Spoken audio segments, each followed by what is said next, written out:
morning, good morning, good morning, good morning, New Orleans, and welcome back to the morning show. Yes, it's Will Sutton. I am back. I was out for a couple of days, taking care of some important public service work. Sometimes some of us do jobs and we don't get paid for it, but it's important work. Absolutely.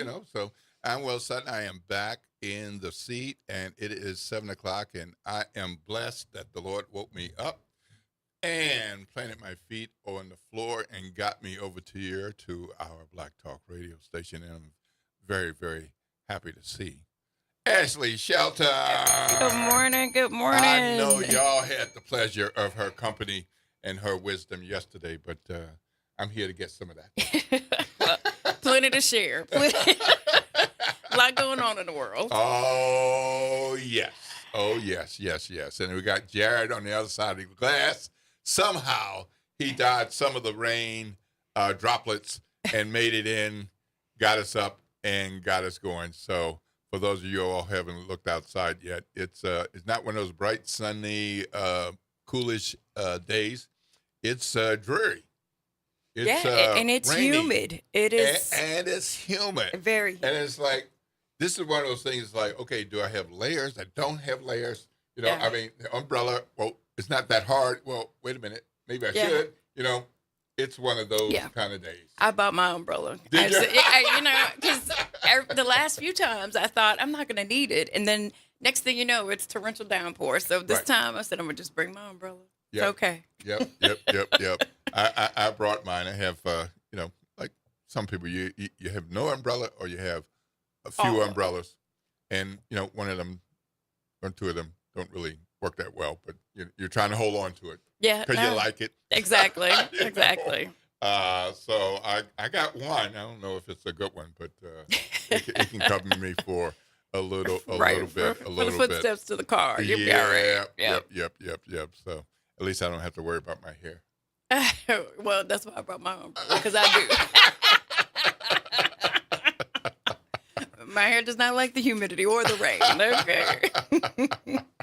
It is 7:02 a.m. and we made it through Monday and Tuesday, so that means today is Hump Day. Yes. Yeah, I had to do it. It's Hump Day Wednesday. We're midweek, and we are headed toward the weekend now. But I know some of y'all just punching in, punching out, and looking forward to that Friday afternoon when you can punch out and head into the weekend zone. And be blessed, those of you all who are sufficiently retired and you wake up with the Good Morning Show sometimes, and then you move about when you want. Yeah, that's a blessing. That's kind of your day. And appreciate all that you did, whatever that was. I hope you did some good for some folks along the way. And it is a school day. Don't forget, it's school day. And on a day like this, you definitely want to be super careful because with the rain coming and going, more likely for accidents. And, of course, the school zone speed limit is 20 miles per hour around our schools all the way up till 9 a.m. And with the weather and time and safety, yes. how many lives they got? Just one. you got more time than you got lives. Be careful. Be careful. All right. All right. Well, there is a lot going on.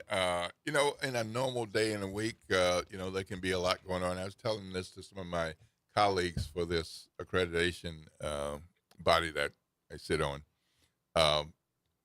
Louisiana just been through it. Yes. In less than a week.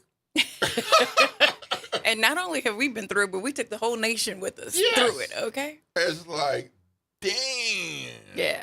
We got Calais decision. We got legislative bill going through. We got, no office for the 68% elected criminal court clerk.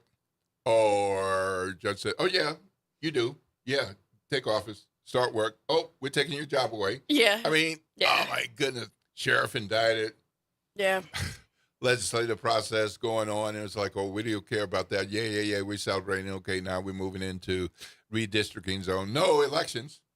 Yeah. Yeah. And I want to remind our listeners, the election is not canceled. It is The not. election is happening. It and is. and complete your entire ballot, including House congressional. So complete your entire ballot. All of this stuff is still caught up in court. And so until we know what the answer is, make sure your vote and your voice count.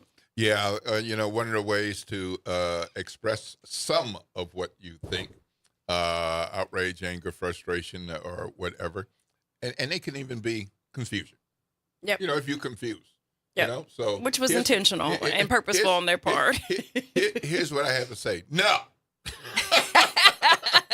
And you don't want me to vote for my congressional representative? I choose him or her anyway. Absolutely. I choose him or her everywhere. You're going to see how many of us say we're going to vote. You can decide not to count it, but you know what? There are going to be people saying, well, hold up, wait a minute. Because, this is unprecedented. So you cannot. So Purcell is a long-standing, precedent that says you cannot confuse voters too close to an election. Well, we're beyond too close. We are in an election. I mean, thousands of absentee ballots have already been sent out and completed. We had early voting start Saturday. Was really excited to see that 31% of all voters that early voted on Saturday were African American. Mm-hmm. And so we're getting out to vote. I'm sorry, and just repeat that. yes, I just want you to repeat that. And I don't have the replay right now. I can have the replay later, but say that again. Yes, 31% of all voters that voted on Saturday were African American. All right. So excited to see What's folks our getting state out. population? 30%. Okay. On par. We're on in step, in line, Okay. doing what we need to do. And we need folks to complete that entire ballot. And so do not believe the hype. Don't believe that the election's been canceled. Don't even believe that you can't vote for your House congressional member. Vote the entire ballot. Yeah, and I want to remind folks that if you're listening to WBOK 1230 AM on the radio, on YouTube, or on Facebook Live, not a one of you only know people in New Orleans or Jefferson Parish. Not one. Yep. So this applies across the state. Yes. So you make sure your family, your mama and them, or the country folk, you make sure that they understand this ain't a New Orleans thing. Yep. It ain't a Baton Rouge thing. This is statewide. Yeah. And, and I think, too, given the week that we've had, right? I mean, we had the Calais decision. I mean, this Supreme Court basically stripped Black folks and other minorities of their ability to elect candidates of choice and to have representation. And the only response to that is Black folks got to get out and vote. We got to get out and vote en masse for the May 16th election. We've got early voting happening through this Saturday, the 9th. And then again in the fall. We have to send a message. You have to send a message because what I thought was the funniest thing about the decision was, or cruelest, funny, it depends on, Funny, now, not funny. Yeah, exactly. Is that they said the South, I don't know why we didn't get the message, but that the South had changed and we no longer needed these racial remedies. And that, the South was better. And then within an hour of the decision, the South, Louisiana, Mississippi, Tennessee, all said, oh my gosh, we can't wait to get rid of these Black districts.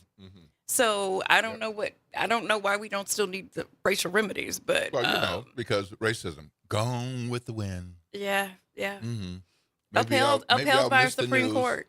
Yeah, upheld by our Supreme Court. Yeah, So now, correct me if I'm wrong, but didn't a court, like a high court, say in recent years you can't do this because it's too close to the election? It was like months away.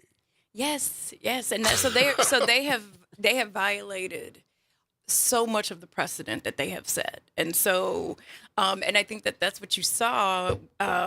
Alito made a decision the other day, late 7 p.m. on Monday, that usually when a decision is made by the Supreme Court, you have 32 days. Both sides have 32 days to intervene, make whatever legal requests that they would like to make, and he suspended it for the plaintiffs. And Ketanji Brown Jackson, or why do I always, see, that's the terrible thing is that, like, in my mind, Ketanji's like my friend, right? Yeah, right. In my mind. Absolutely. Yeah, right. Yeah. she's Yep. my homegirl. Yeah. And so I call her by her first name, but certainly on the radio we need to honor Justice Jackson, and fully and call her by her full name.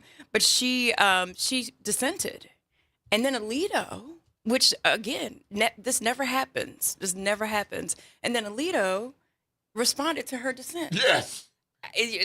Y'all, we're in wild times.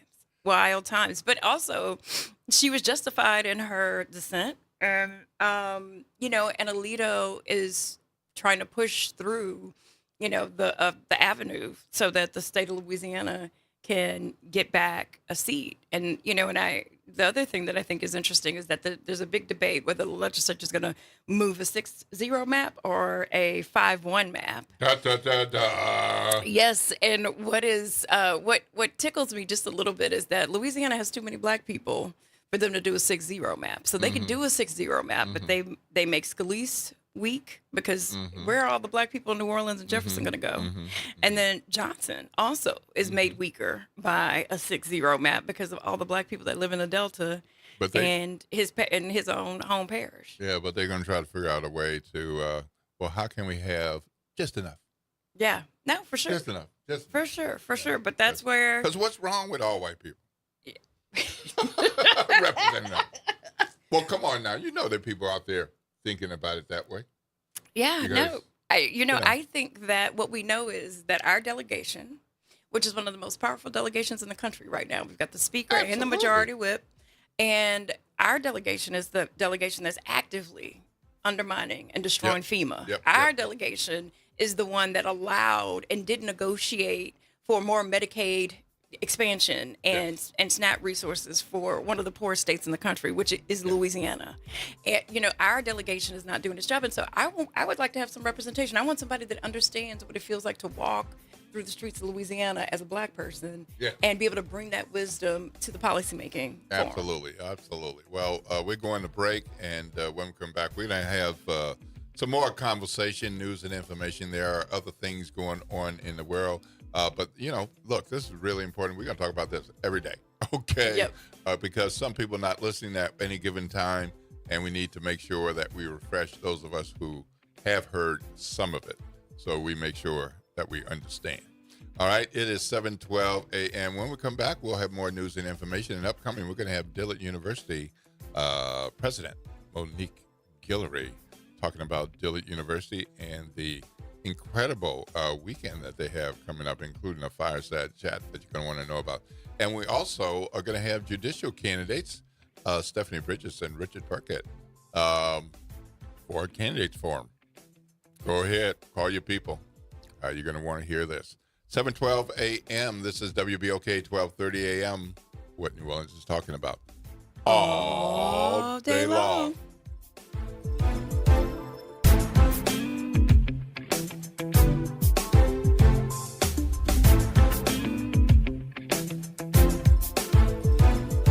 This is your news update for WBOK from WDSU.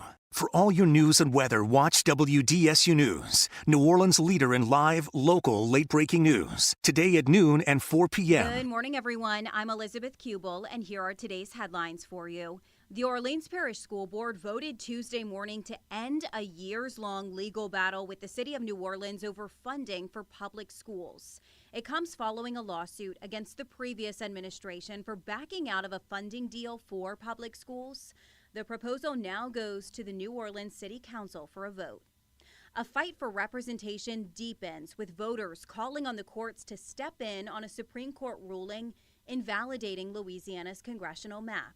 The group, known as the Robinson Appellates, is asking the court to recall its judgment and review an order that allowed the decision to take effect immediately. Governor Jeff Landry halted the House election shortly after the ruling. Attorney General Liz Murrill says she is moving forward immediately to do what she says is protecting constitutional rights and fixing the congressional map. And right now, early voting in Louisiana is underway for all races except for the House seats. 104,000 people have voted so far. The parishes with the largest turnouts are East Baton Rouge, Orleans, Jefferson, and St. Tammany. Early voting, remember, goes through Saturday.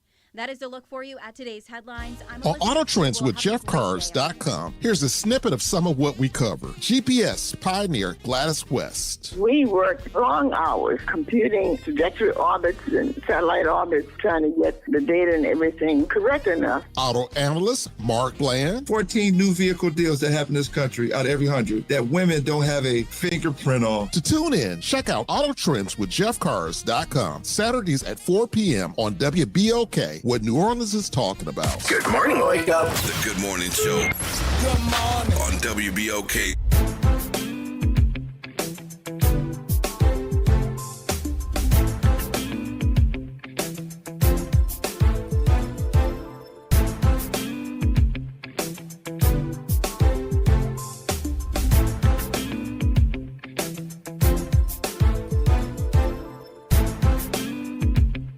Good morning, good morning, good morning, good morning, New Orleans, and welcome back to Good Morning Show. I am Will Sutton. With me is Ashley Shaw. Good morning. Good morning. Thank y'all for giving us some of your time. We appreciate that. We know you could spend your time however you wish, and even if you listen to something, it doesn't have to be this radio station or this show, the Good Morning Show. So we very much appreciate your tuning in. Don't forget, we'll have Dillard University President Monique Guillory coming up soon. But look, I wanted to touch on how we get fired up about stuff. Yep. And we get pissed off, we get frustrated, and it's like, who can I talk to and what can I do? And for the last several weeks, we've been fired up and pissed off with all these water main breaks and these Ball water advisories. Ball water advisories and what's happening in my neighborhood. You messing up this event and all of that. And it was like sewage and water board, sewage and water board, sewage and water board. All right, so they go on the radio with Gerard, Mr. Heyman did. They've been doing more regular news conferences, responding better to media, and now they're starting a series of community events, and the first one was last night. And, of course, hundreds of y'all showed up so that you could voice your concern. Not. There were about 20 people in the room. I mean, there was a lot happening yesterday. Okay. Hey, look, Power Coalition had a full house at our community meeting. Yeah. Well, nothing against the other things, and that was important. I do want to talk about what happened last night Yeah. over there. But, with everything going on with the sewage and water board, so, about 20 people. Well, I got to tell you the truth now. It's about 20 people, which usually mean it wasn't like 25. Might have been 21. Right. Out of all those people, most of them work for the Sewage and Water Board. Oh, wow. So really, it was like a handful. Gotcha. A handful-ish of people.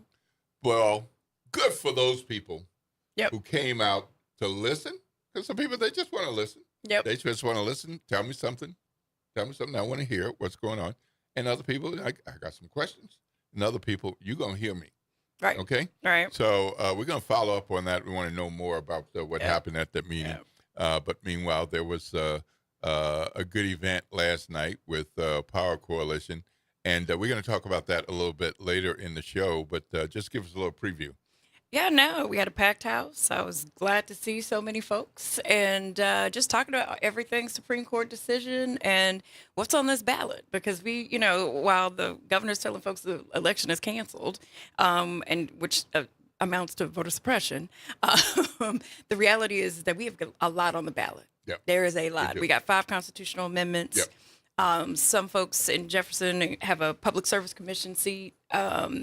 There's a Supreme Court seat in North Louisiana, and some local stuff. So, folks got to pay attention and they got to get down this ballot. Yeah. Look, and then wait. And how can people get one of these for those of y'all online? Yes. And so you can go to our website at powercoalition.org and you can download the ballot. And you can stop by our office and just grab one. We have them printed, and you can fill it out and take it right into the booth with you. Yeah. And so, so it was a good night, good discussion. People had great questions. All right, good. We're going to go to break, and when we come back, we're going to be talking with Dr. Guillory, Dillard University president. Powerful weekend coming up. Going to have a lot of blue and white around.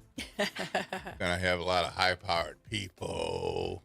Going to be a lot of people shaking hands, giving hugs to Dr. Guillory, and then commencement and a fireside chat that's coming up tomorrow night. So it's quite a weekend. So he's going to share with us what's going on about that.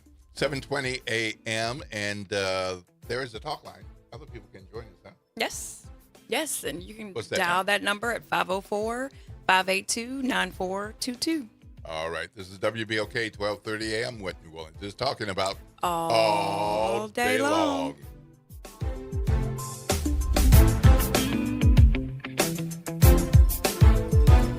This is your news update for WBOK from WDSU.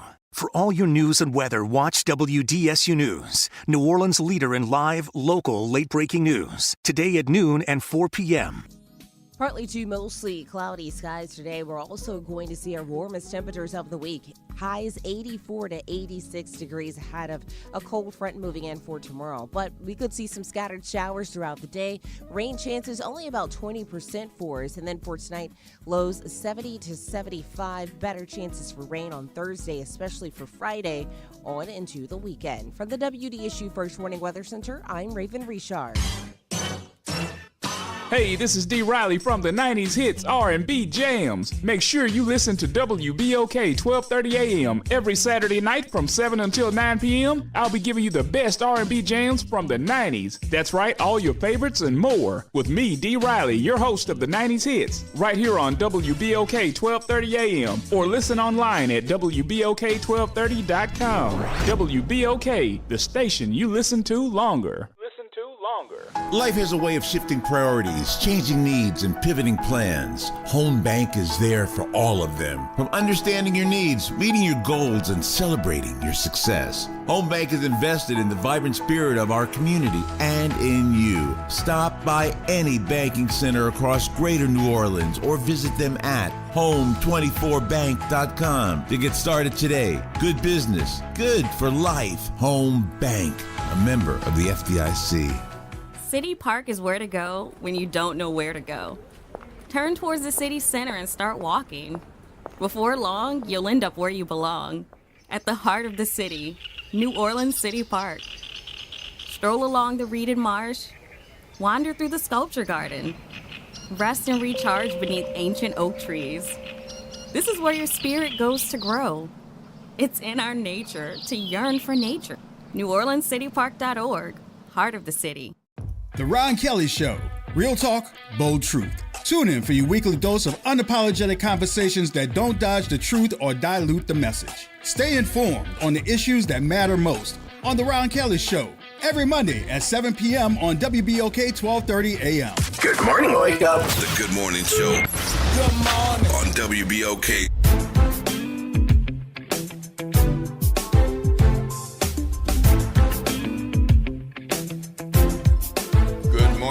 Good morning, New Orleans, and welcome back to the Good Morning Show.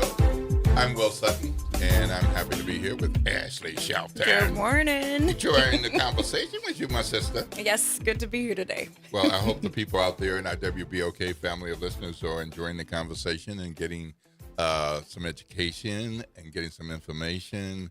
And like I said, we're going to be talking about this whole Calais redistricting election thing every day, because it's so important. And sometimes you might hear something every day, but you're like, what? I missed that before. Yeah. Well, that's why we're going to talk about it every day. That's why. As we should. Okay. Because far-reaching implications, yes. This is huge. This is huge. So it is 7:23 a.m., and as promised before the break, we're going into conversation with none other than Dillard University President, Dr. Wendy Guillory. Blue Devils, let's go. Good morning. All right. Well, happy to see you again. Yes. It's been a while since I've seen you. It has been a minute. I needed my presidential hug. There you go. Always. Out, usually get it out and about. Yeah. Yes. Yep. Happy to be here. Yeah, well, glad that you're here. You got quite a weekend ahead. Of course, commencement time is a big time anyway. That's right. You're doing a little something different. Yes, this year. It's not the first time we're doing this. We actually piloted it last year We call it our fireside chats, and I'm actually in the market for a better term for it because fireside chats down in the Deep South just doesn't hit right. So by next year, it'll probably be called something different. But what we do is we convene our honorary degree recipients and have conversations with them, really to just kind of underscore and showcase for our community why we are honoring these individuals with the institution's highest distinction. An honorary doctoral degree from Dillard University. So this year, the honorees are Beverly McKenna, Lieutenant General Russell Honore, and Congressman Troy Carter. That's quite a trio. Yeah, it is a wonderful trio, and so fortuitous because this fireside chat that's going to happen tomorrow night, actually in Georgia's auditorium, is between Congressman Carter and General Honore. And what two remarkable voices to be hearing from at this time, given everything that is going on. So we had no idea we would be at this place, but we welcome the conversation. Well, that's the thing. I mean, so you all brainstorm, you come up, how are we going to make this an impactful weekend, celebrate our graduates. That's right. Make sure people remember Dillard University, and you come up with this idea for this program. I got a name for you. And and you couldn't have known the timing of the Supreme Court decision, That's the private right. timing of the legislative actions, the timing of the redistricting. I mean, it's like, and two amazing voices that have always advocated on behalf of the state. And so I'm really interested in having them in conversation and seeing the different perspectives, one from elected office, one from the military, but both on this very national map to give their insights into where we are and what we should be doing now. Yep. So the Will Sutton draft name. Uh-oh. Here we go. Drum roll. Right. Gumbo Combo. Might as well just call it 2 piece and a biscuit. That's right. The speakers are the 2 piece and I'm the biscuit. Something like that. I don't know. Gumbo combo. I mean, because it's always gonna. I don't know 2 piece and a biscuit. You can't say that in Philly. No, you can't. No, you can't say it in Chicago. Well, can't. I mean, You well, it could work here. Yeah, it could. It's not a mandate. It's just a voice. That's what I tell people sometimes. It might not be a mandate, but let me hear your voice. Right. Exactly. We will run it by. We'll beta test that and see how it resonates, how it hits. I love it. But we are going to hopefully have this as a tradition. We have Congressman Carter and General Honore tomorrow night, and then to kick off our fall semester, we will have Beverly McKenna in conversation with D. Joan Rhodes. Wow. Joan Rhodes, she's already a Dillard alumna. Yeah. And so she and Beverly will kick off the start of our academic year in the fall. Oh, nice. So their fireside chat, because, there's a lot already going on. I didn't want to do 2 fireside chats, so we'll kind of bookend them for our academic year. So McKenna and Rhodes in August 13th. Wow. So save the date. That's going to be a great conversation. Yep. A bit more of a local entrepreneurial focus, sure. but going to be a fabulous conversation. Yep. Wonderful. Well, the event tomorrow, for those of you all who've been listening to us, you've been watching the news, you've probably seen these gentlemen. And not just with local news. That's right. But all over the place. So this is an opportunity for you to come live and in person because it's open to the public. That's right. It is. Georgia's Auditorium, 6:00 tomorrow night. I am sure the Supreme Court decision is going to, well, I know because I wrote the questions. Yeah, right. But we will certainly be discussing this, but also more insights and highlights from their illustrious careers. These are 2 gentlemen who have distinguished themselves with service on the national level, but have always kept, Louisiana and, as a priority. Obviously, General Honore, the work that he did during Katrina, but he's still been a very important advocate on for climate and environment. That's Absolutely. right. That's right. And Troy Carter as well. Yes. And so I'm just thrilled to be, hosting them, moderating this conversation, and I know it's going to be really engaging and timely. Mm-hmm. Yeah, and of course you have commencement. Yes. And in this particular case, you've got quite a speaker lined up. Yeah, well, Congressman Carter is our commencement speaker, Mm-hmm. and so you'll hear more from him. I'm sure he'll give us a little bit of a preview, but again, so timely to have him on that stage and to share with our graduates words of inspiration from his own leadership experience and trajectory. And I think more importantly, underscore for them what we need from them as they're going into the workforce, as they're entering this new chapter in their lives. His imparting some wisdom to our graduates about how important their involvement and their engagement and their advocacy will be at a time where, a lot of things seem really uncertain. Absolutely. So, of course, commencement time, commencement day, commencement program is about the graduates. That is right. So you got some graduates. How many you got? We have, as last count, about 247. All right. Yes, 247 graduates. It's a big class. And, we're really working with them. A lot of our students have actually gone on social media trying to pay off last dollar balances and whatnot. And this is a challenge. I worked at university. You know how it is, I know the day before somebody's saying, really? Just this one thing? And right. And we're working with our students. I mean, one of the things, I actually met with our alumni association last night and shared with them, this is actually still a residual issue from COVID.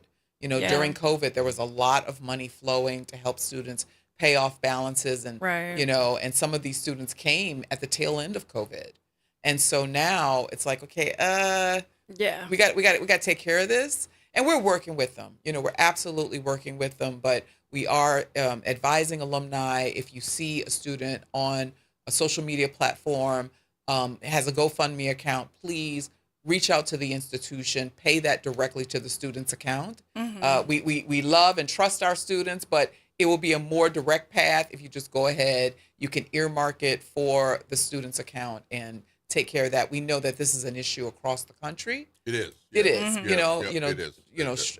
Dwindling balances and whatnot, and we just don't want that to mar our commencement ceremony. So we're working with our students, and we're looking forward to a wonderful celebration. Well, I'm not the higher education expert that you are, but having been around and in some of this, and this is not a comment about Dillard University students. It's because of your comment about it's nationwide. That's right. And this is like the real part of nationwide, because people get into situations and they've done everything that they knew to do. Yeah. Right. And then, there are other people like they know these are some things that needed to be done, but let's try to take care of it now. But then there's you didn't pay those 9 parking tickets. Oh, well. Now, that's not a Dillard thing. It's not. That is not a Dillard thing. But at some other places, it's like, is that the only thing? It's like, well, I got a stack. I just didn't think I needed to pay them. Right. That kind of thing. it's... But you worked at some other places where the parking thing is an issue going up to. Oh, yeah, going at library fines. Yeah, right. Okay, that book you never returned. Right. You don't know where it is, and it costs $375. Yeah, right. I mean, and so these are just the realities of kind of the rite of passage of getting through school and doing what you got to do to get out. And like I said, we're working with our students, and it's a much higher question that is circulating right now about the return on investment of a college degree. And we are looking at that and considering it. We are we have a board meeting as well on Friday, and we actually have before our board a resolution to really kind of revitalize some of our academic programs. One of the things that we're going to be introducing is a required proficiency in AI. In the first 2 years, students will have... my notes? I did not. But it's everywhere, and it's, you can't be in education. You can't think about what does it mean to be an educated person without considering the impact that AI is having in the workforce. Absolutely. And so if I'm thinking about preparing students for the workforce, I have to anticipate they need preparation here, regardless of your opinion about it or whether it's cheating or not. It's not. But it has to have the right guardrails. It has to have the correct parameters, and you have to set it up appropriately. And it is really reshaping how we have to think about what it means to be educated. Well, Dillard University has some powerful programs and events, and sometimes I'm going places, and it's like it's fascinating. It's large group, small group, but I went to one where the president of the university was talking about the impact of AI on higher education. Yes. And how significant this is going to be. And if we don't get our hands around this, yes. we're going to lose higher education as we know it. But the thing is, as we know it, it's not what it needs to be. That's right. That's right. I mean, I try to remind faculty and colleagues all the time that the way we went through school and what our experience was, as much as we value it and treasure it, it's not the same anymore. And we can't be overly nostalgic. We know we want to impart to our students those really important lessons that help to build character and, and build those social skills. That social capital is so important now. People being able to relate to each other, to problem solve, to get along with people from different backgrounds and cultures. And so those are all, very important values that are part of a college education. But the standard way of learning, the sage on the stage, the lecture, our students are not even wired for that anymore. And so we really have to pivot and reimagine what does it mean for students to invest in an education that we are giving them. And we're certainly working on that at Dillard. No, and are you guys, I worry about AI's impact on people's kind of core competencies. That's right. And our students really learning how to, I'm a broadcast journalism major. And so, yes. And so, for me, it was just like that writing, knowing how to write, knowing how to put something together was so important to anything that I've done in my professional career. And so that's the pieces for me that I worry about. And how are you guys thinking about making sure that even in the face of AI, that students are getting all of those core competencies? Yeah, you're talking to, I used to love diagramming sentences. I have to say that. I knew all the parts and everything. And, I think, first of all, AI is predicated upon large language models. And we shouldn't forget that language and thinking about thinking, because we talk about generative AI, we talk about, the sentient nature of AI that is evolving and emerging. And so there are still inherent in AI even the liberal arts implications of how words make meaning. And, you have to, when you're working with AI, you have to be very thoughtful about the prompt. You're only going to get as good as you give in the direction of what you want AI to do. And so in that way, it is still important to underscore language and meaning, and then the interpersonal dimensions, right? Being able to get along with people, being able to understand professionalism and a work environment. These things still do matter, even though there's a lot more focus on remote work and things of that nature. So we are working on, again, as we are requiring now this AI proficiency, we're also bringing back our writing proficiency, for students who want to go into professions like the legal work and, just to be able to express yourself effectively, both orally and in written communication.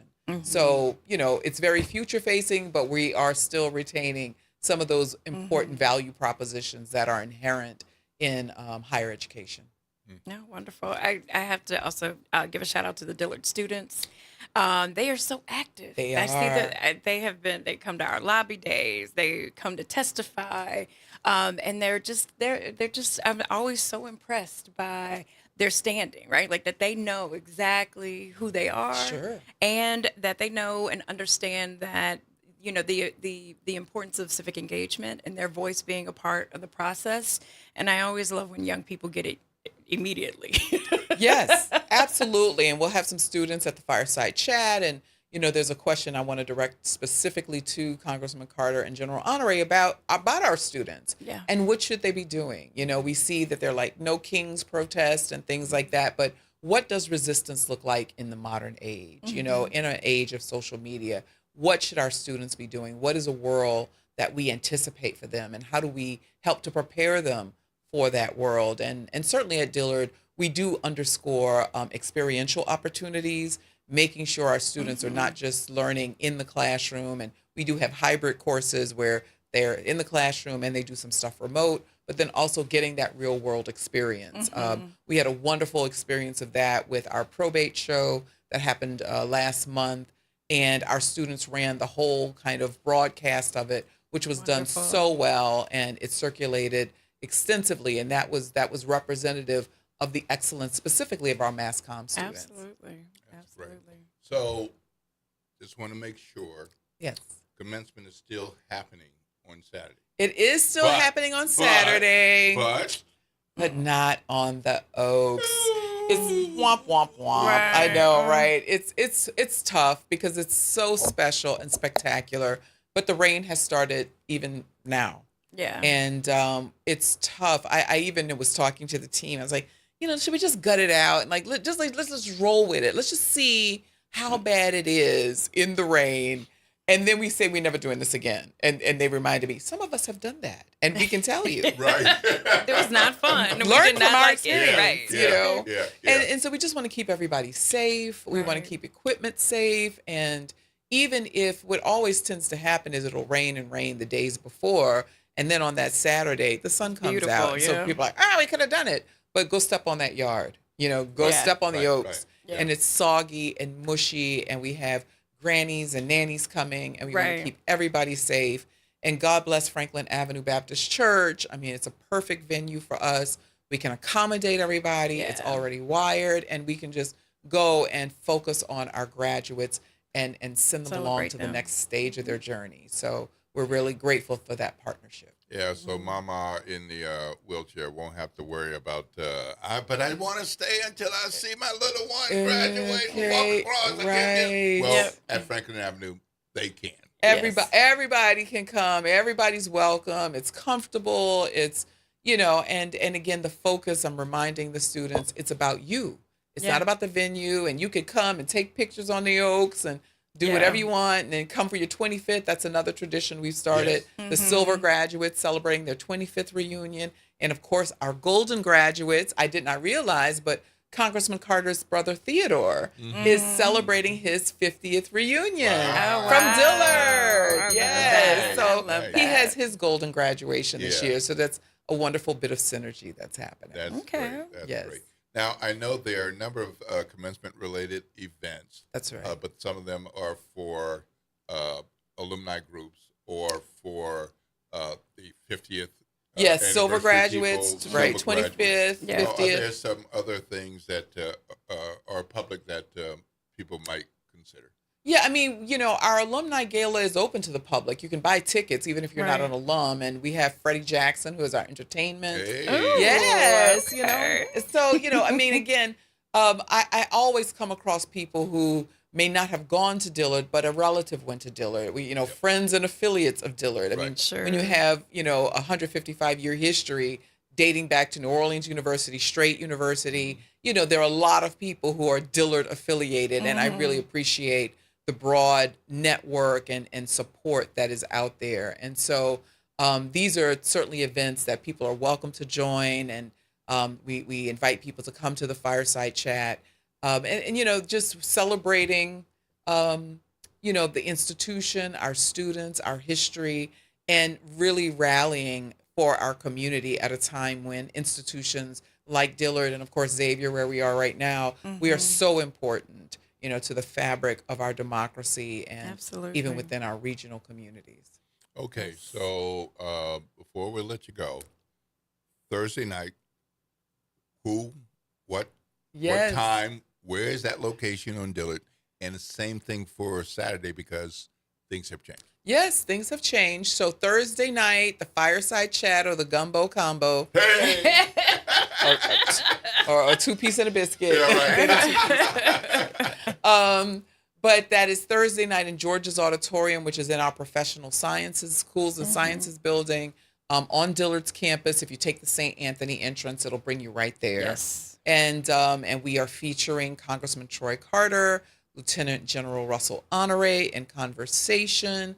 August 15th is the bookend to our fireside chat, and that will feature Joan Rhodes and Beverly McKenna. That's August 13th. So put it on your calendar now. We'll be sending out a save the date.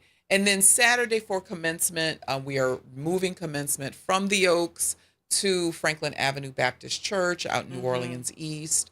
And commencement begins, I think it still begins at 8 o'clock, but all that information is available on our website. And if you are a Dillard alum out there, again, check the website. There's so much going on. The alumni stuff is happening in tandem with the commencement stuff. So I know that there's a white party that's happening at Chapter 4 for our alums. I will be at Baccalaureate when that's happening. I know there's a riverboat cruise, and there are a number of events that are going to be happening in tandem with graduation, specifically for alumni and friends. All right. Love that. Very good. Yes. Very good. All right. We've been in conversation with Dr. Monique Guillory, president of Dillard University. I'm Will Sutton, and this is Ashley Shelton with me today. We're going to take a break, and when we come back, we're going to talk about more news and information that you might want to know, should know, and of course, we're going to keep talking about you getting involved. All right, Absolutely. because this stuff is really important, and there's so many different segments and layers to this. Yes. So we're going to keep doing that on this Hump Day Wednesday. This is WBOK 1230 AM. What New Orleans is talking about all day long.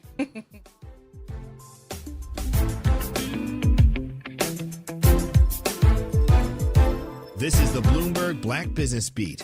Bobby Wagner is a Super Bowl winning linebacker and one of only 3 to record 2,000 tackles or more. But even though he's super talented on the field, he knew when he entered the league that football was just one part of his journey. Football was going to be a really big avenue for me, and football was going to be something that made me wealthy, but I knew it wasn't the end goal. Instead, Wagner has put the wealth and access football has given him to use in the world of business. One of his most recent big investments didn't take the longtime Seattle Seahawks player too far from home.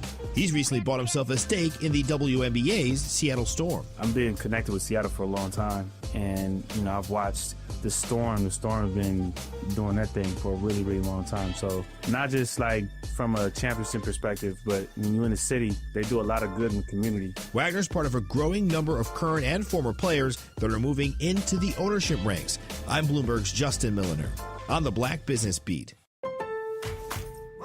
It's deck days at Lowe's, and the savings are stacked. Right now, pros get 15% off all in-stock composite decking from top brands like Trex, TimberTech, and Decorators. Plus, get a free DeWalt 20-volt max 5-amp-hour battery when you buy a select DeWalt tool. The deck's stacked in your favor with brands pros trust. Our best lineup is here at Lowe's. Valid through 4/22 while supplies last. Selection varies by location. Liberty Mutual customizes your car and home insurance. And now we're customizing this ad for your morning commute to wake you up, which could help your driving. Science says that stimulating the brain increases alertness. So here's a pop quiz. How many months have 28 days? What gets wetter as it dries? What has keys but can't open locks? If you don't want to hear the answers, turn off this Liberty Mutual ad now. 12 months, a towel, piano. Enjoy being fully alert. Liberty, liberty, liberty, liberty. Hey everybody, it's Graylin Bryant Banks. And Kimber White Dupree. From the front porch. Some combos are too good to miss. Now you can pull up a chair to the front porch anytime. Just search WBOK Media and subscribe to the Front Porch Podcast. Download, share, and hit us with a 5-star rating because New Orleans culture deserves to be heard loud and clear.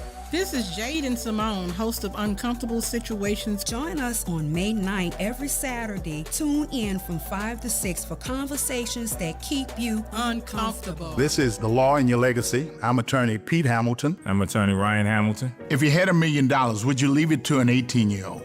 Hopefully not, but that's exactly what can happen with a simple will. The money goes straight to your kids when they hit the legal age, no guardrails. A trust lets you control when and how they receive their inheritance. You can set ages, milestones, or even make sure they finish school first. Give them security, not a spending spree. This is not legal advice. That's just a tip brought to you by Liberty Bank and Trust. For more information, go to libertybank.net or contact us at 504-915-5016. LifeCare provides valuable whole life insurance to cover final expenses, such as medical bills, burial costs, and unpaid debt.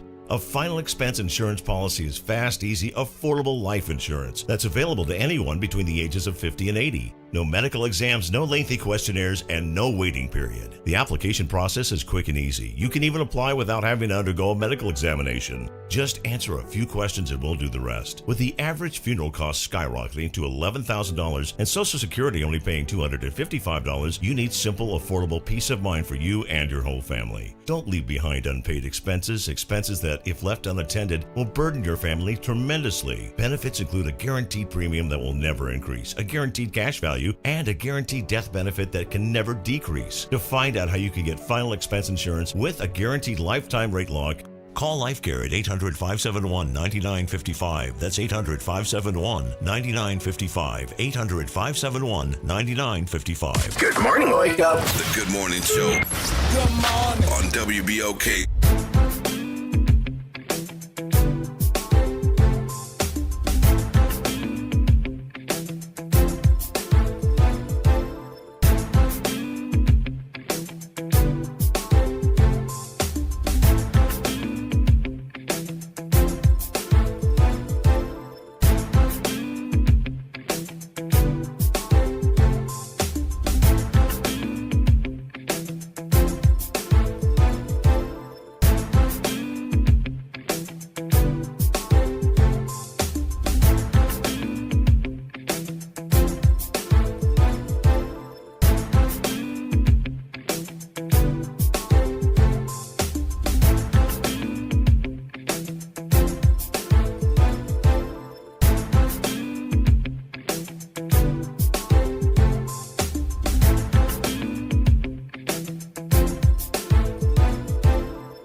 Good morning, New Orleans, and welcome back to the Morning Show.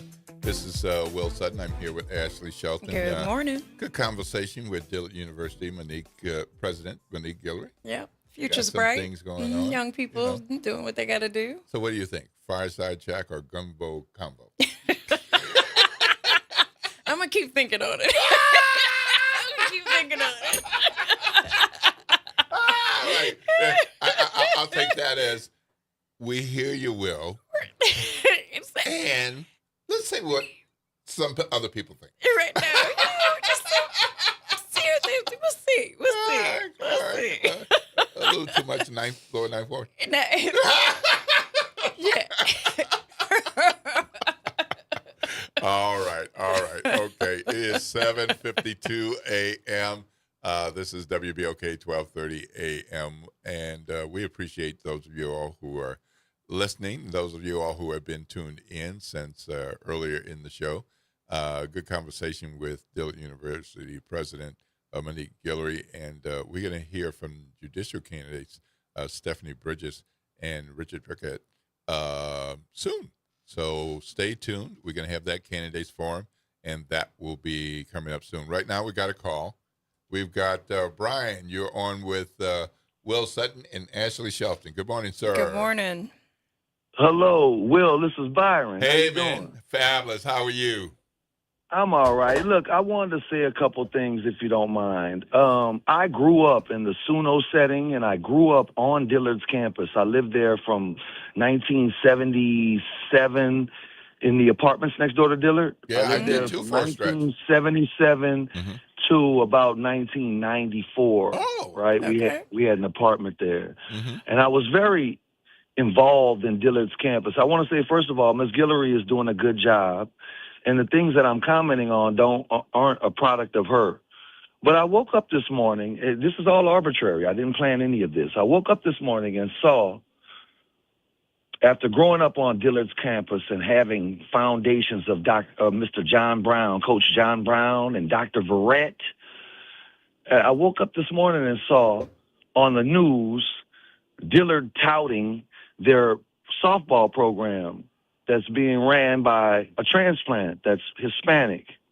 And I was wondering if that's a DEI position, how in this city full of athletes, the state that produces more professional athletes than any other state per capita, how all of a sudden conveniently we have this person there fitting that role. And also, I wanted to say on my way out that in the interview that you did with me, you said that sometimes I'm seeking attention. I would like to know if you still feel that way in lieu of all the things that have happened after the election of this new administration that I forewarned before that. Thank you, sir. And again, that wasn't an attack on Miss Guillory. She's doing a great job. I got 2 kids over there, and she is doing a good job.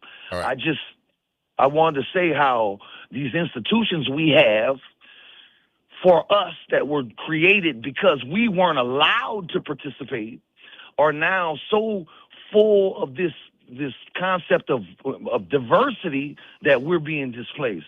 Thank you, sir. All right. Lord's blessings, and have a great day. I'll answer your questions. So on the Dillard University softball coach and team, I would suggest that you focus on the team's success. And I am a graduate of HBCU. I have worked at 2 HBCUs. I've worked at a PWI. And one of the things that I tell people not as familiar with HBCUs is we have diverse faculties, diverse staffs, and diverse student bodies. And a number of people don't think that because it says historically black. It does not say only black. It does not say all black. It does not say no white people accepted or desired. And so I want black folks to be appreciated and accepted in other spaces where it's not historically black, where it might be 1% black people. But I don't want them to be 1% and feeling put upon every day. And if we have a space at an HBCU where we have a talented, experienced person for an enrollment job, I don't think it should go to only a black person because it's an HBCU. I want the experienced black person to be able to do that job at Tulane or Loyola, to do it at LSU in Baton Rouge, to do it at Harvard, and certainly for faculty. And if a student has the aptitude and the experience, the scores, and everything else to go to an Ivy League, that's not something that I want to hold against them because they didn't choose an HBCU. HBCUs are very important, have always been, will always be. And we're so unappreciated of our HBCUs, and they're historically underfunded. So I'm okay with Mr. Jose Tadicog, I believe that's the head coach's name, and the student coach is Jennifer Gress. I'm okay with that leadership team leading that team to success. If you look at Dillard University's athletics, you're going to see mostly black people. And if you go to some other HBCUs, depending on the sport, those sports, the student athletes or the athletes who are students, sometimes most of the team isn't black. But there's opportunities, and their HBCUs are places where other people want to come and have a good education and continue their athletic careers. Yes. As for your attention, Mr. Byron, I think all of us like attention. And I think you like attention. And but I also think you have things to say. And obviously a number of people want to hear what you have to say. Do you say it the way Will Sutton would say it? Not often. But it doesn't mean that I'm not in agreement with you. And I listen to other people who I know aren't going to have agreement. That's why every now and then I'm tuning in to Fox News so that you don't have to, but I want to hear it so I can kind of share what's going on in that part of the world. So I hope that answers your questions. You got anything to say before we go to break? No. Okay. All right. Very good. All right. Coming up next is our Judicial Candidates Forum. We have Stephanie Bridges and Richard Burkett coming on in just a few minutes right here on WBOK. This is WBOK 1230 AM, what New Orleans is talking about all day long.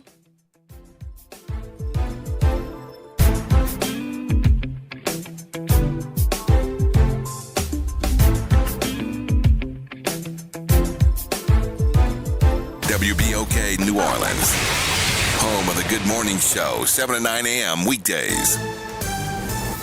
I'm Bree Wood with BIN News Now. President Trump is hosting a small business summit at the White House. Our country's made up of a lot of small businesses, and that ends up being a really big business. Speaking during National Small Business Week, Trump called small business the lifeblood of the economy and credited his big, beautiful bill with boosting growth.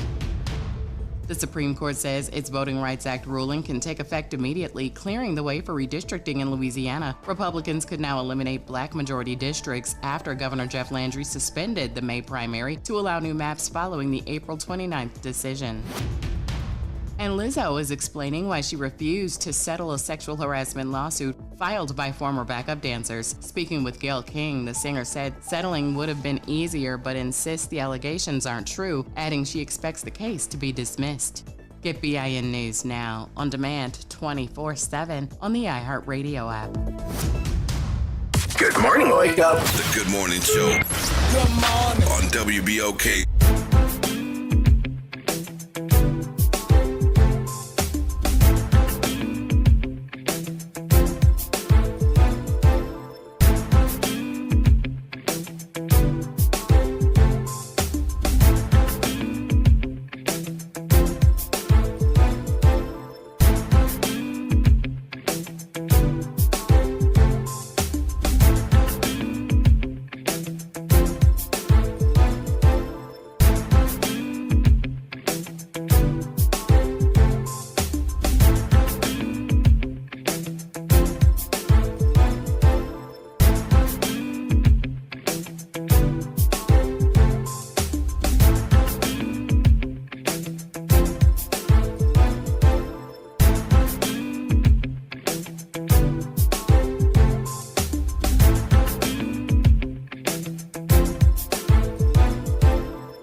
New Orleans, and welcome back to the Good Morning Show. I am Will Sutton. I'm here with Ashley Sutton. Good morning. Yeah, still here. Yep, still here. All right, wonderful. Lots of things to talk about, lots of things we've been talking about. But we have a really, really, really important election that is underway. Despite anything else you might have heard, there is an election. Yes.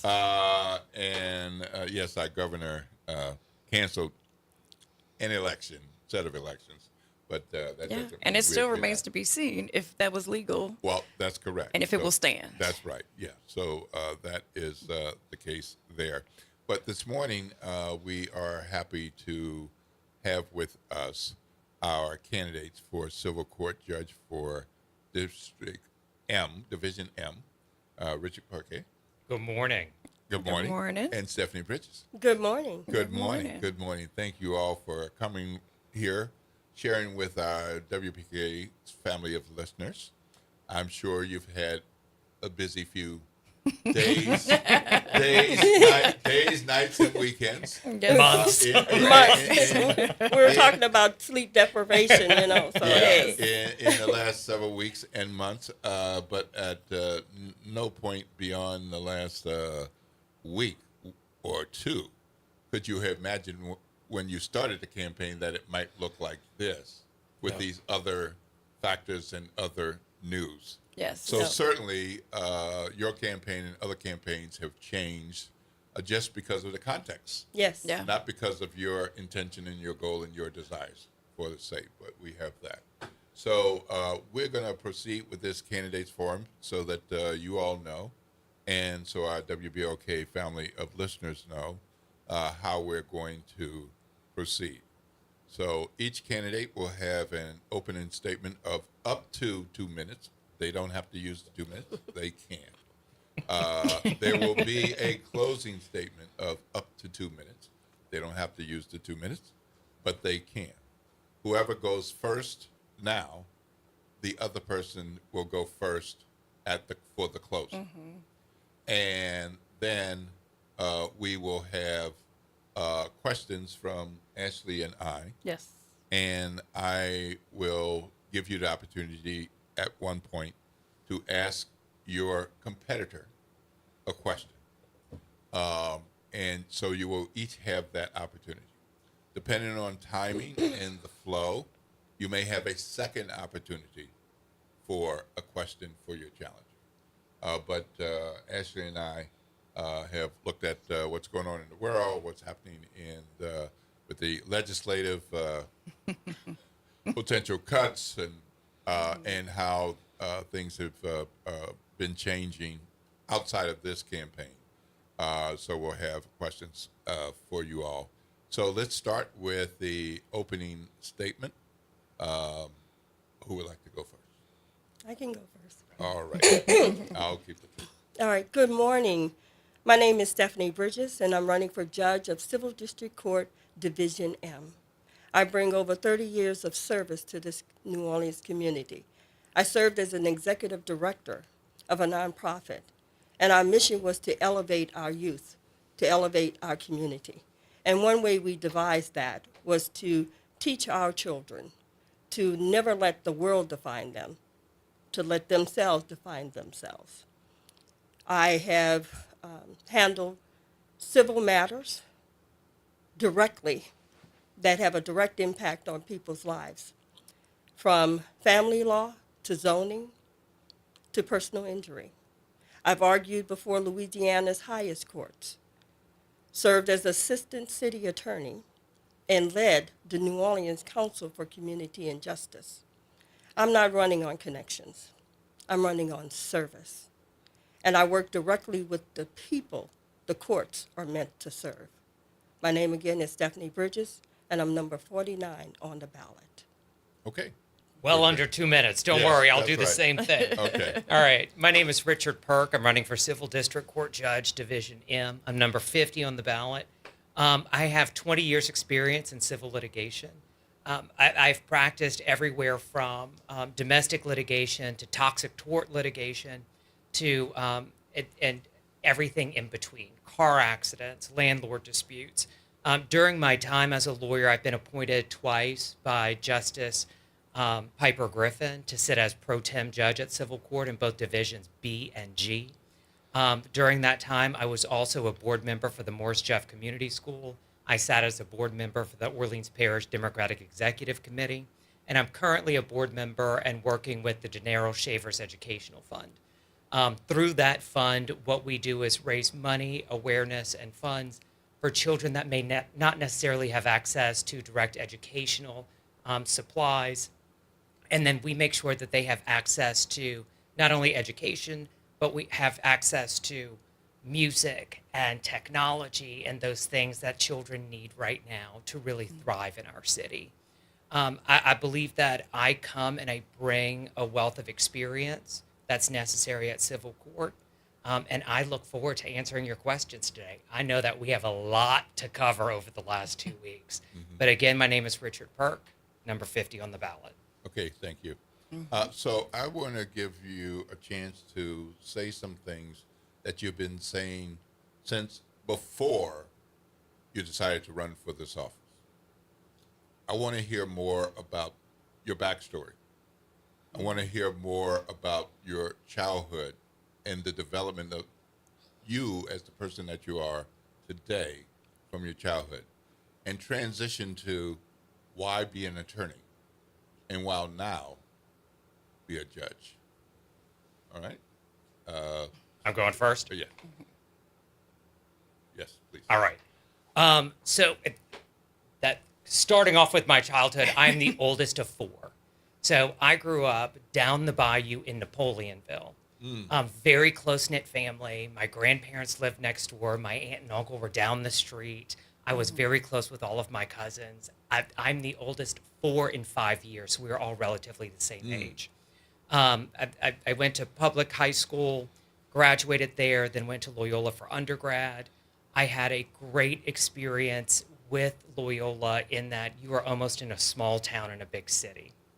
met some of the best friends of my life, and we're still in a group chat that blows up pretty consistently on any given day. I finished undergraduate, and then I started working. I was a waiter in a restaurant. I was, a bartender in a restaurant. Then I worked retail and all of those things. But I come from a political family, and I come from a family of lawyers, and that's something that I grew up hearing at the kitchen table. One of the things that my grandfather used to always tell me is he didn't know lawyers were supposed to make money. And he said, I was so bad at it. But I remember middle of the night, people coming to our home for help. And so after some time, after college, I realized that's what I wanted to do. So I went to law school, I completed that, and I started working for my family firm. During that time, my grandfather went into semi-retirement.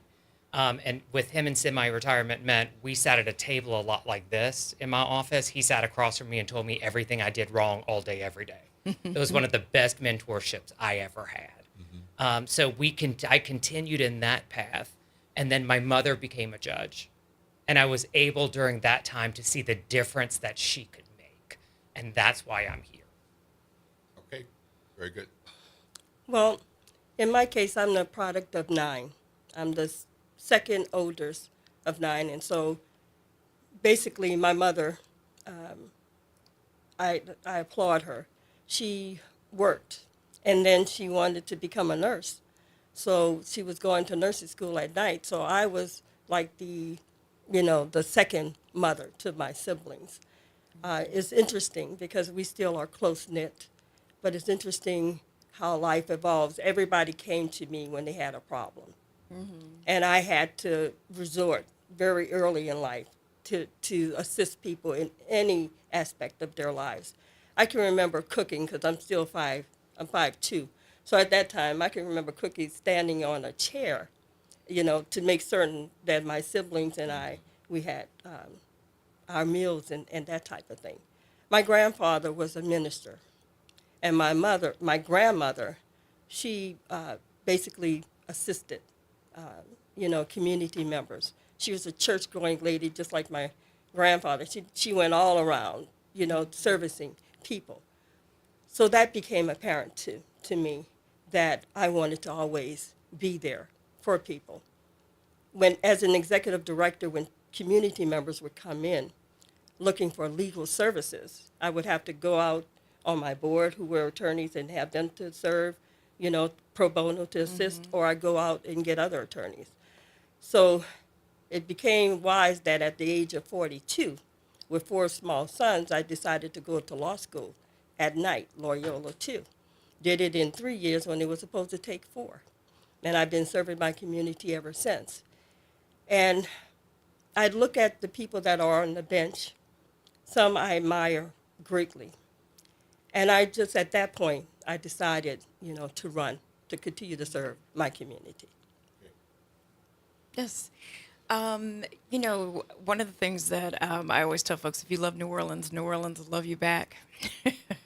And, one of the things about our civil court system is that it's where kind of community meets equity and justice. And so, I think I would love to hear from each of you. What do you think is most important about this role that you are a candidate for? As you think about the civil court system and you think about community, can you kind of talk a little bit about how you want to be in service to community and through this role? I know my role is a community servant. I've always been a community servant. Currently, we have people going to court and they are representing themselves because they simply cannot afford legal services. I've been doing pro bono notary at the Eldridge Library every Wednesday from 4 to 5:30. And when people come in, they're asking for assistance because they feel like they're not being heard. No one cares about them. And so what I do is I assist them with their pleadings. I help them to formulate their argument when they go before the court. And sometimes I go and sit in the court while they're doing it just to, be a reference, an aid. I was always taught to give to the community. and I will continue to be that community servant. And even when I'm elected judge, I know my role is to serve you, not the other way around. It's a really interesting question, and something that I talk about very often on the campaign trail is what is the role of civil district court in the community itself? And the truth is, everyone I have ever met, and I think everyone in this room has been touched by civil court in some way. And it's not necessarily you were in a car accident, you're not fighting over a contract dispute, but you've been in domestic court, and whether it's you, your neighbor, your nieces, your nephews. And so what we have is this intersection where a judge has direct impact on someone's life at that very moment. And that's not to say the legislature doesn't have an impact. It's not to say the mayor doesn't have an impact, but this is something someone's going to say right then and there that's going to change your life. I think one of the most important things that we look at, or I look at when talking about what happens at civil court, is making sure that the judge understands what it means to move these cases, what it means for people to get resolution, and for them to understand the process and the proceedings that are pending for them. As was stated before, it's over 80 some odd % of people are improper persons who represent themselves. So they come into court and they already feel like they have been defeated, especially whenever you see the other side has an attorney. So I think that there is a role that the judge plays in making sure you have an even playing field, that everyone understands where we're at and what we are trying to accomplish there. I can tell you that during my time on the bench, I was appointed again to sit in the domestic court, and domestic court really is the, what I call the battlefield, because it is where everybody finds themselves. And I think that it is incumbent upon the judges and the court itself to have a realization that we're there to serve and that we're there to protect people and to protect the city of New Orleans. Thank you. Okay, so let's follow up on the judicial part of this role in the context of jury trial experience. Tell us about your jury trial experience and how that plays a role or can play a role with the position that you're about to take on, whichever one of you is successful. So, do you want me to go? Okay. Bouncing back and forth. Yeah. All right. So, during my 20 years, I will say I have tried, as lead counsel, 2 separate civil jury trials. I was co-counsel on, I believe, 2 other civil jury trials, as well as a jury trial in federal court, so state court and federal court. During my time on the bench, I believe I handled 2, so I presided over 2 separate jury trials in Division B, 2 separate jury trials in Division G. I think jury trials from a judicial perspective is so interesting. Because more often than not, and we've all heard it, I get called to jury duty and people say, how do I get out of it? How do I make sure that I don't have to go? But I can tell you that juries take their job very, very seriously, and they listen to the court and they follow the instructions the best they can. I have found that jury trials provide more insight and access to where people are really coming from. I think it's something that is so critical that we need in our system of law. I have a concern right now as to what is happening in the legislature. I'm sure you've seen the bill that's introduced right now for criminal court, even though it wouldn't directly affect this. I think it's, specific to this question that they're talking about defendants saying, I can waive my right to a jury trial, but only if the prosecutor agrees to such. And I don't know how that passes constitutional muster. I don't think that you can start taking people's constitutional rights away if somebody else agrees to it. I think it's a cornerstone. I think I have the experience for it. I've done it.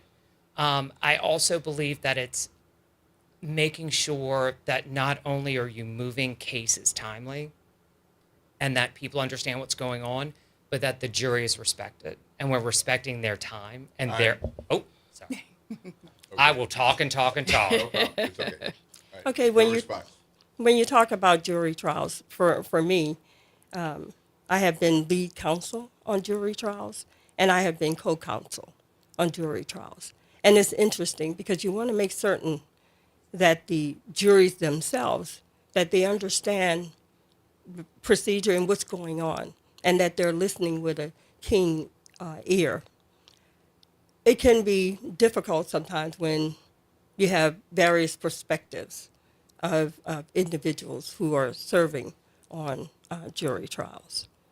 And as an attorney, when you go before them, you want to make certain that they understand what's at stake.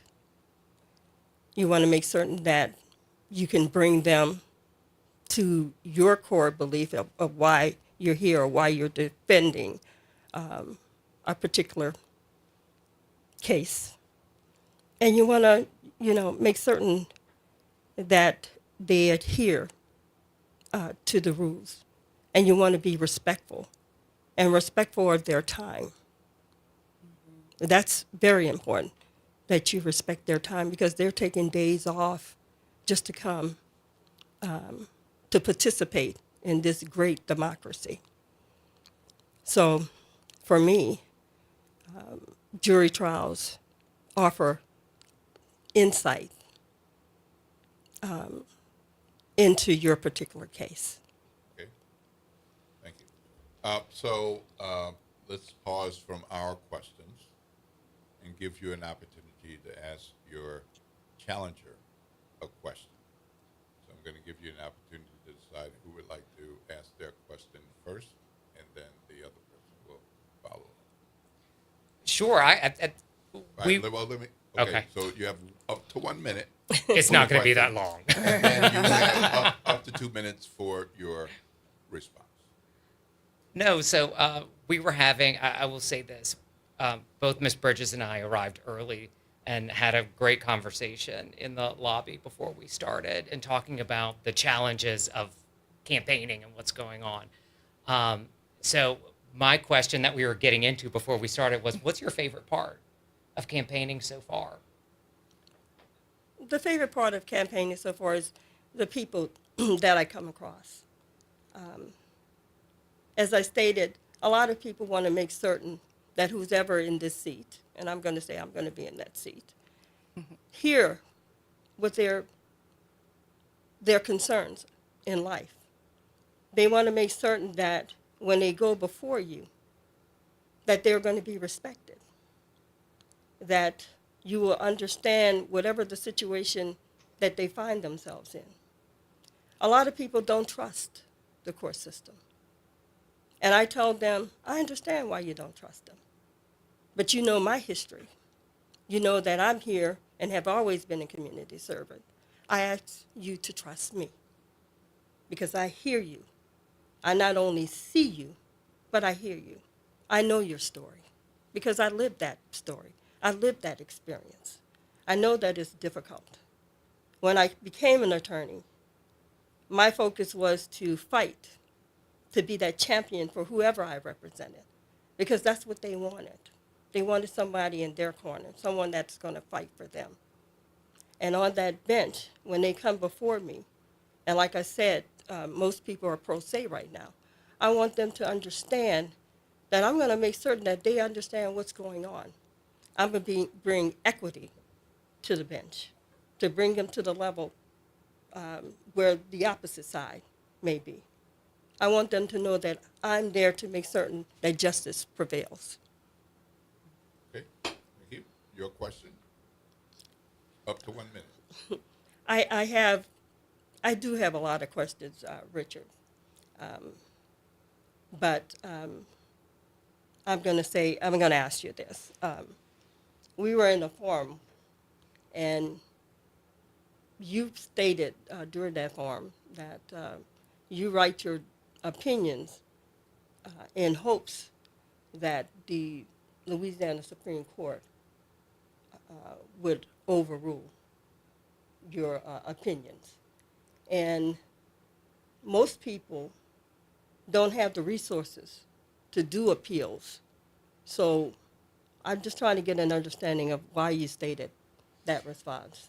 No, that's a great question. That's actually a very good question. And that was in response to, I think the question initially was, how do you handle very difficult decisions where you disagree with law and disagree with how the facts intersect with law, and what's the effect on equity in that case?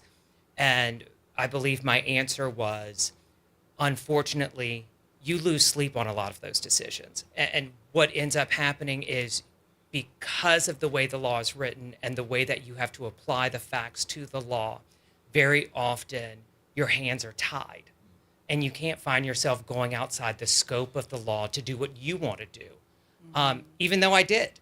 And there were decisions I had written. And if you read them, and this is, I believe, what we're talking about, there were decisions where I have said, here are the facts, here is the law. I disagree with how this law has been interpreted by the Supreme Court. I disagree with how this needs to be applied. I don't want to do this, but I am compelled to do so by operation of law and by a controlling precedent. And so I will, through that, outline the ability of that person for the trial court to specifically understand, for the appellate court to specifically understand where I was coming from, to give them that roadmap should they feel the necessity to overrule me.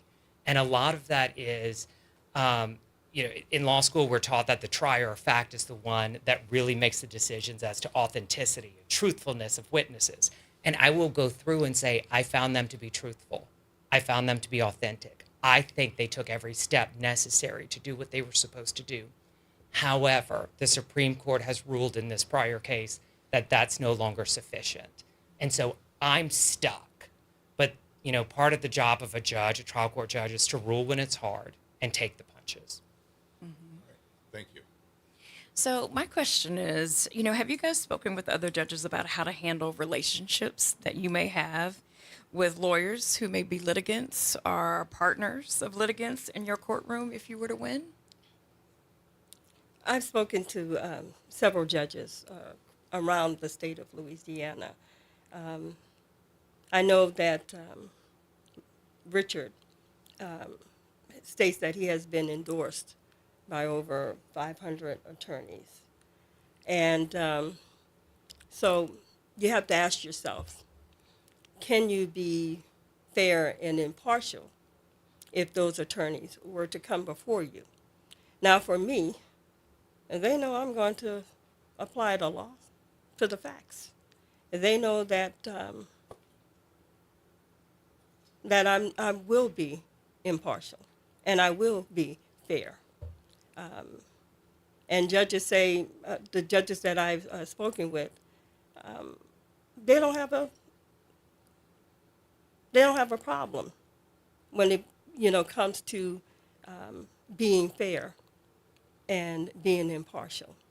They just tell me to remember who you are and the root and why you are here in this moment, and to make certain that you adhere to the law and to the facts. So I won't have a problem. When they come before me, they know who I am.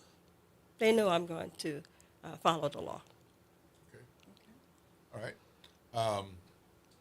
For you, I have a question about... You want me to answer? I was like, wait a minute. No. Wait a minute. I'm sorry. I'm like, got these things. You're right. Your answer. I'm the timekeeper too. So, okay, go. Right. No. And absolutely, I have been blessed to have received endorsements from a huge portion of lawyers in the city of New Orleans. And the truth is, if you go through the list, half of them lost cases in front of me, but they thought that they were able to get their cases resolved and moving. One of the best pieces of advice I ever got was from a lawyer that said, when you were on the bench, the law is your shield. And he goes, you have to put everything else to the side.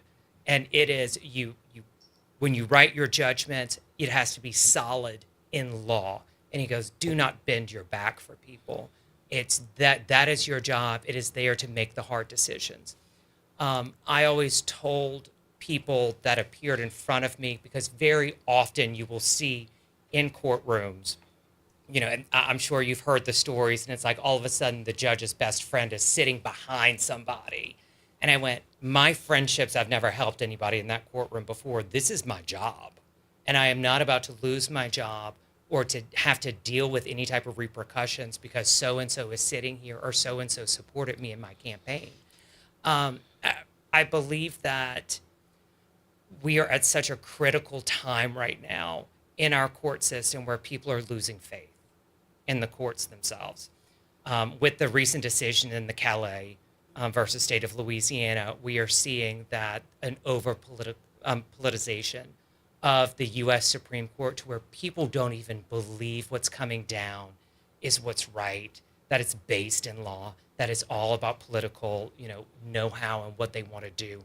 I think that judges need to put it to the side.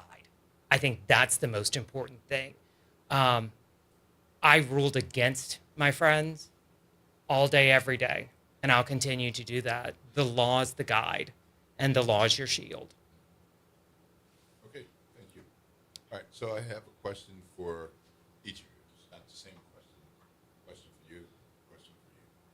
So my question for you is, some of your distractors say you're only running because of the political background of your family and that you couldn't win without that political background and the numerous endorsements that you have received.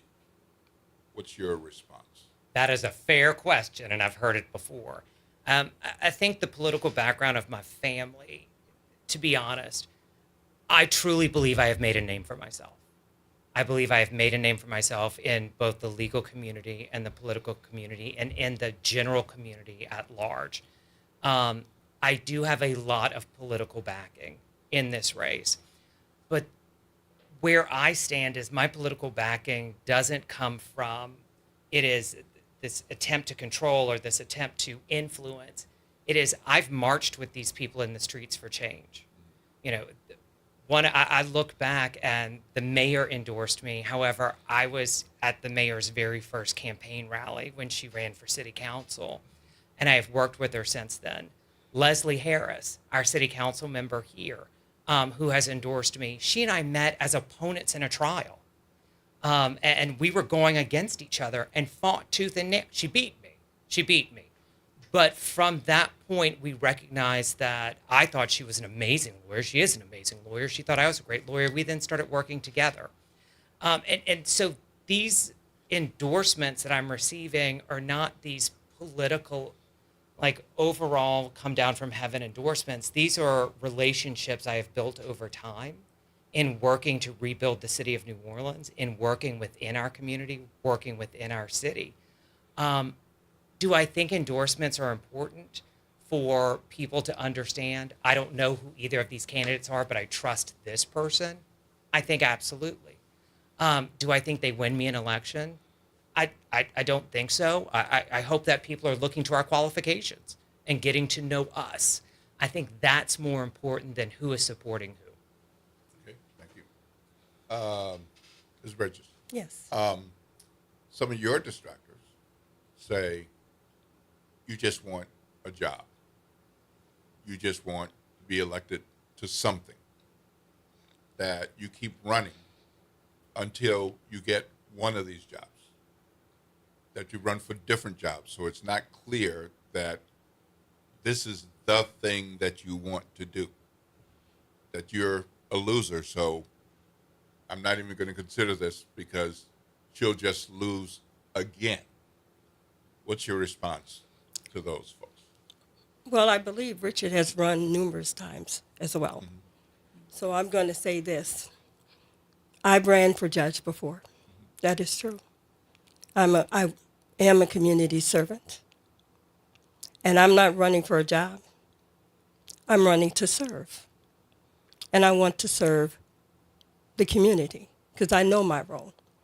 I'm a servant. I serve you. And as judge, I will continue to serve you.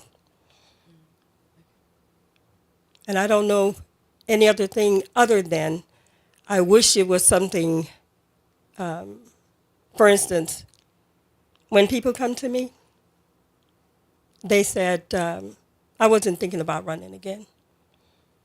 But the people that I serve said, Stephanie, we need you on that bench because we know you're going to hear us. We know that you understand us. And we know that you're going to provide justice. So for me, this is about serving and continuing to serve my community on that bench. So we're seeing a lot of things happen. We've got a constitutional amendment that impacts judges around age. We are seeing this legislature come after the New Orleans court system and for specific seats. And I think that one of the things that I'm interested in is like, what do you see your role as a leader? If like as an elected, right? There's the role of an elected to do your job. But there's also the role of an elected to use their platform, right, to lead, both from the bench, but also in community, and to stand up for New Orleans, to stand up for what is right. And so, could you each kind of speak to, like how would you use your voice in these moments, right, where we see, so many attacks on New Orleans in particular, but in particular the bench itself. So. There's a lot, and I'm going to go back to one of my prior answers where you say, as a judge, you have to take punches. And you really do when we're talking about what's happening politically, because somewhat of what you can do is very guided by the rules of ethics. Absolutely. However, there is a lot we can do. And one of them is, and I think we saw this during all of the committee hearings in both the Senate and the House, where judges came and spoke on what's called a white card, where it's providing just factual information.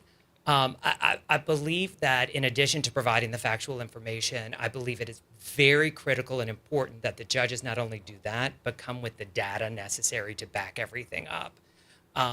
One of the things that Judge Reese said, and that's one of the seats that they're now talking about cutting again. That's back on the cutting room floor. It was off, now it's back on. Yeah. Now it's back on. And that came down, just a few days ago. Yep. But what he said is, you're right. I only had 2 jury trials last year, but one of them was 3.5 months long. And I think that until we have a uniform data collection system throughout the entire state, I don't know how they can make these decisions for New Orleans. I think it's also incumbent upon judges to be out in the community, and not just out, but everywhere. People needs to see us, because people need to know not only who we are, but they need to know that we're with them and that we're standing with them. I think that what's happening right now is eroding the confidence in the bench. And I believe that there's a lot more that judges can do. I think that there is a larger role that the trial courts can play in the Louisiana Law Institute, which provides guidance to the legislature. And the Louisiana Law Institute has been largely somewhat silent in this, and I think it's time for them to step up. I believe the question was, how would we see our role as a judge? Well, and as a leader. And as a leader. Yeah. I've always worked in this community in various sectors. I've served on Algiers Charter School Board, served on the Common Ground Health Clinic, served on the Louisiana Welfare to Work Task Force, and several other things. I will continue as a judge to lend my voice to whatever issue that that prevails in our community at that time. People have to see judges as servants, because that's what we are. And so it's vital that we take an active role within our community, especially with our youth, so that our youth can understand if that they can see themselves in this role as well. I love my community, and I will continue to work for my community. For me, this is not about having cameras around when I do the work. Because I don't have cameras on me when I do the work. I just do the work. I met a young man who I assisted when I first became an attorney. And I just went and helped him with his particular problem. He came up to me and he was just staring at me. And then he finally said, "You don't remember me?" I said, "No, I remember the face." He said, "But you assisted me when no one else would. And I will continue to assist my community." Okay, thank you. All right, so I have a question for both of you. Of course, you already are aware, if you're running for this office, what kinds of things are on the docket. You're now aware of changes that are likely with what you may not have anticipated now with what's going on in the legislature. So my question to you, as you anticipate starting this seat, what kind of experiences have you had with divorce, child support, civil custody, community property, criminal, and juvenile? Because one of the things that they're looking at is maybe we don't need juvenile court system, or maybe we don't need as many juvenile court judges, and maybe these people need to handle this work. So there are a couple of things going on, because you're right. They're talking about this consolidation of the 41st Judicial District Court. In my reading of the statute, that as they have it written, is it abolishes the juvenile court system, but doesn't necessarily get rid of the judgeships themselves. They get pulled into the 41st Judicial District Court. So your filing would be, instead of in civil court, it's the 41st Judicial District Court Civil Division. So civil judges will still be handling civil matters, juvenile judges to juvenile matters, criminal judges to criminal matters, just within those separate divisions. However, that's still unclear. That's very unclear. That is what they've said the legislative intent is. But the problem is, I don't know if they've spelled it out completely in the House bill. So as far as what my experience is in domestic litigation itself, that's more than half my practice. Half of my practice is child custody, child support, community property. I can tell you that I had 2 hearings last week in domestic court, and I have 2 additional ones I've pushed off to after the election to make sure that I can give them as much attention that they are needed. Criminal, I will be honest, I have limited criminal experience. I don't do a lot in criminal work at all. And then juvenile, I would say, is about 5 to 10% of my practice, because juvenile really is more so an extension of the criminal court as we have it defined. But, as far as how everything else works in the domestic litigation realm, that's where my specialty has been. Okay, I was trying to wrap my mind around that question, because when you're talking about domestic cases, those are difficult cases. When you're talking about divorce, which I've handled more divorces than I want to say, because people are hurting out here. When you talk about child support, that's important.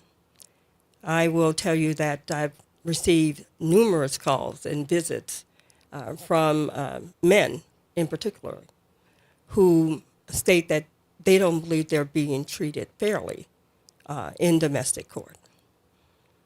And so, and they asked me, well, how would you handle it? I said I would handle it by the law.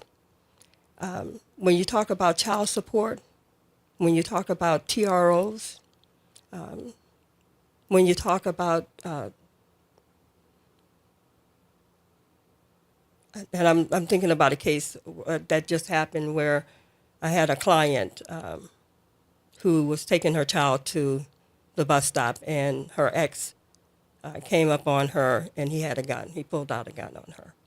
And so I had to deal with that particular case, making certain that she received a temporary restraining order to lead to a final one. It's kind of, because we're still going through this. This happened 2 days ago. So when you talk about domestic cases, those are the most important cases because it impacts families in very different ways. So I have experience in child support. I have experience in, as I stated, custody. I have experience in divorce. I have experience in paternity test issues. Juvenile? Juvenile, I have limited experience in, but yes, I've handled juvenile cases. Thank you. Okay. We have another question, and we're going to start winding down toward the closing statements. Are we going to allow them to ask each Yes. other a question? Oh, yes. Or- Yeah. oh. I thought we just did. Oh, okay. No. Three more? That was no. Your question. Your turn to ask a question. Your turn to ask a question. No, I think that, we just talked a little bit about the juvenile piece of this and, just really concerned about the direction the state is going when it comes to juvenile and, and how we are treating our children. And I personally, believe that we should offer our children more than jail. We should be offering our children more than what we see sometimes our court system providing them. And so, can you talk about can you talk about your engagement and some of the work that you've done, or even your belief around, how we should be dealing with some of the juvenile issues that show up in civil court? So the juvenile issues that show up in civil court are not necessarily the criminal nature. Yeah, it's what we're talking about in civil court is it's relative to custody. Gotcha. And what's okay. happening with them. I can tell you my personal belief on what we're doing in the juvenile system. I think it's criminal the way the state is treating juveniles with the failure to recognize that they're children. I think all the scientific data shows that these are children. Even past the age of 18, they're still Your developing. brain, your brain is still growing. Yeah, and there really is a, I think it's been well established that most children don't truly understand consequences. And so the question is, what do we do to help them when they do make a mistake? I don't think throwing a child in jail helps anybody. I think it creates a cycle. I think it creates a cycle of violence. I think it creates broken homes. And I don't understand why the legislature keeps trying to grab the age and bring it lower and lower to put these children in adult jails.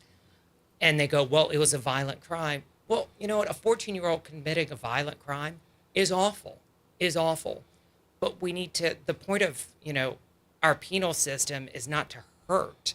It is to rehabilitate, and especially at that age. Mm-hmm. So I think that's something that really needs to be addressed. I don't know if we're going to have what I believe to be an appropriate or justifiable answer out of the current legislature. But I think it's something that we need to keep moving on. Mm-hmm. As I stated in the beginning, my career stemmed on working with youth, uplifting them. And sometimes they did get into trouble. And I was there to assist them. Now, we know why the state is pushing to lower the age of our young people so that they can be placed in a criminal system, which is appalling. As you stated, there go I, but for the grace of God, because I could have been one of those.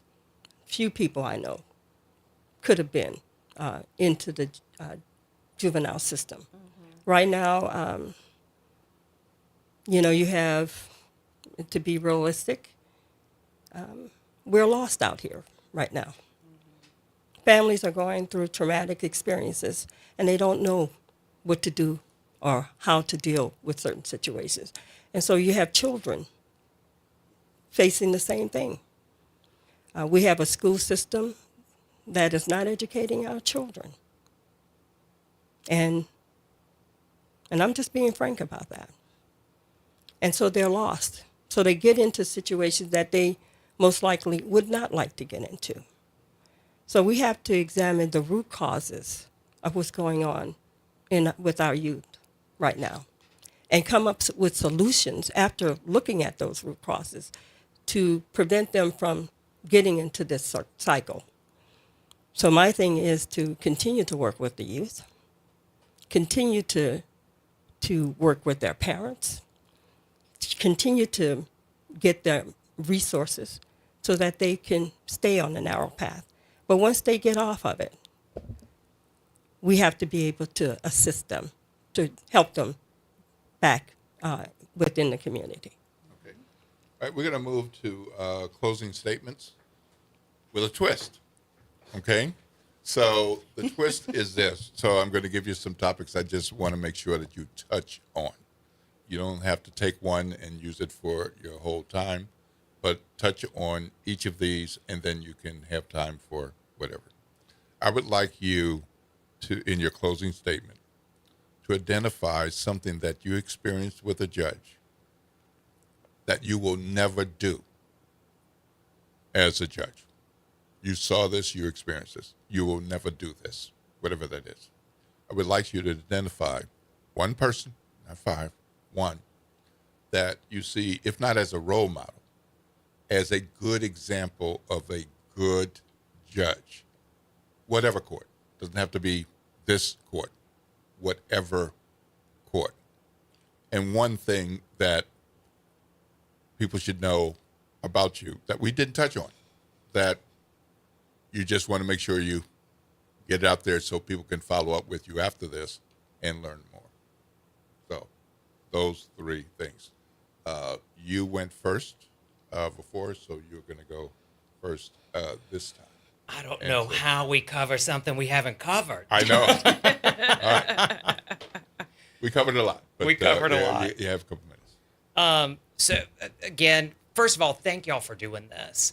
I know it has been a crazy election cycle, and so I truly appreciate it. My name is Richard Perk. I'm running for civil court judge. Something that I will never do, I can tell you that I have a case right now where we conducted a status conference with the judge, opposing counsel, a mental health expert, where we all agreed and everyone was on the same page that we have a 6-year-old in mental health crisis who has said she has had suicidal ideation and would like to take her own life. And the judge said, okay, well, look, I can set this for a review hearing in 3 months. And I believe that when we're looking at children in critical need and begging for help, you see them as soon as possible. And if that means you stay until 7 o'clock at night, you stay until 7 o'clock at night. We have a 6-year-old who needs help. As far as one of the judges I looked up to, Paulette Irons, who was the judge at Division M. And I can tell you that when I was there pro tem, she was my best friend. And she's the one I went to for advice all the time. And the ongoing joke we had was she could see me coming down and walking in through the front door, and I would hear her say, "What does he want now?" But I think you need to have somebody that you can go to. But she's the one that really showed me how to move that docket and make sure that my cases were heard and hold lawyers accountable. She was great to look up to.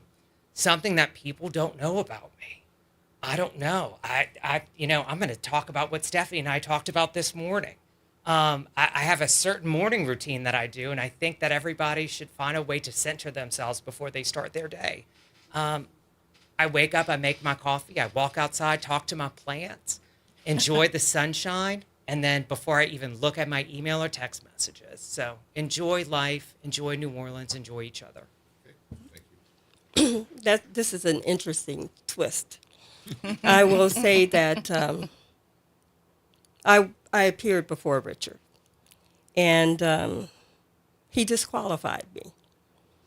And I knew that that was an injustice during that particular piece. And then the same conservative Louisiana Supreme Court reversed his ruling, basically stating that he was acting extrajudicial. He legislated from the bench. So I understand what it is, what it feels like when somebody or a judge misapplies the law. The judge that I favor I like Paulette Irons. I'm a friend of Paulette Irons. But Piper Griffin